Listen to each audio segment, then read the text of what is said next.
Evelyn to Phil, December 29th, 1942. Dear Honey Bunch, it's exactly 1 month since little Adele joined us, or should I say me, and she looks so different. I doubt if you'll recognize the tiny package displayed at the hospital. This afternoon, after her feeding, she was wide awake, so I held her for a few minutes.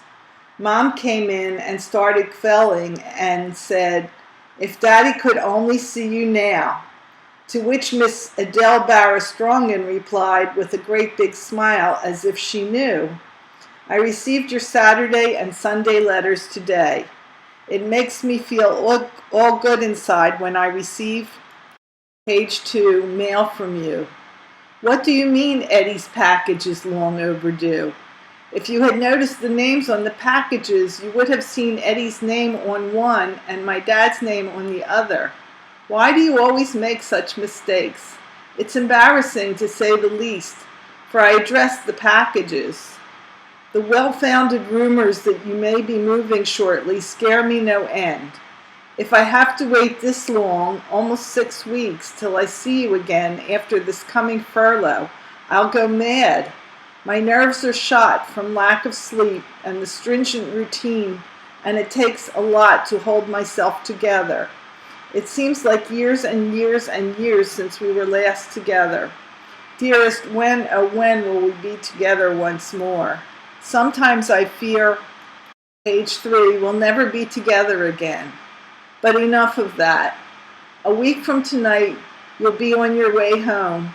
I'm reaching out and pulling you closer and closer. Sweetheart, I love you so much.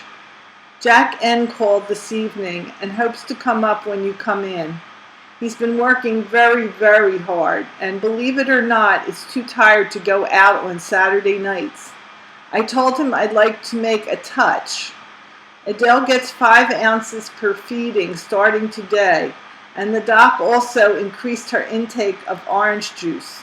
I now have 31 cans of evaporated, page 4, milk on hand, and Adele now gets more than a can a day. Dottie called. You sent her letter to the wrong address, Spruce Street instead of Locust, but she finally got it. They expect to come up when you come in, if Dot is still around. You know, honey, the 7 days remaining are really 14 for me, as I am up day and night. That gives me more time to think of you, my other baby, and to love you. Till Tuesday then, when I can demonstrate. Forever yours, Evie. Philip to Evelyn, Tuesday, December 29th, 5:30 p.m. My darling, rain, rain, rain, until I think I'll go nuts if I don't see the sun soon.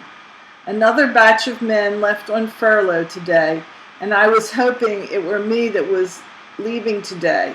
And you want me to wait.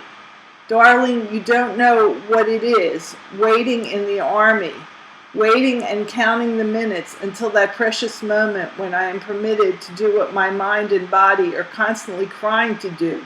Go home to you, my angel.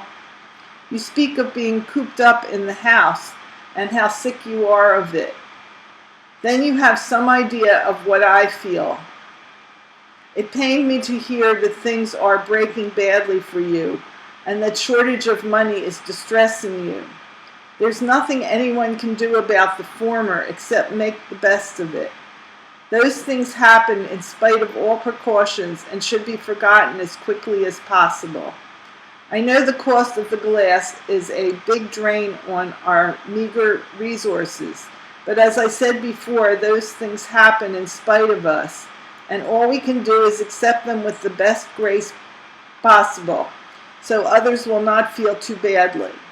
I hope you'll take this bit of advice to heart, baby, and make as little as possible of the incident, even if it does hurt. About the money angle, I'm not going to advise you, I'm going to tell you. What is more, I fully expect you to act as I'm going to direct, else you and I are going, page 2, to have a serious disagreement, to say the least. I want to impress this on you as strongly as possible, because I remember covering the same ground with you before. Evidently, I made no impression because you've done exactly the opposite of what I admonished you against. In a nutshell, putting last things before first things. You worry about paying Mom off and saving $100 clear. Since you insist on worrying yourself with things that can wait or have to wait, why not start concerning yourself with where the money for Adele's piano lessons and college education are going to come from? Don't you see, dear, that all these financial worries are in the same category and nay, must be relegated to that pigeonhole marked for future reference? And if you are still wondering where all this money is coming from, I'll tell you, just to set your overburdened mind at ease. I fully intend to pay for all those obligations. Mom's debt, any savings, Adele's music lessons, and college education. When, you ask? When the time comes, which most certainly is not yet. And if when I am able to return to work, If and when I'm able to return to work, I'll take care of my own debts and obligations. You and Adele, and surely no one can say that that time is now. Your concern over matters which, in all fairness, is strictly my responsibility, is very touching, but entirely uncalled for, and unnecessary, believe me. Your job now is to rear a daughter the best way you know how, and with all the resources at your disposal.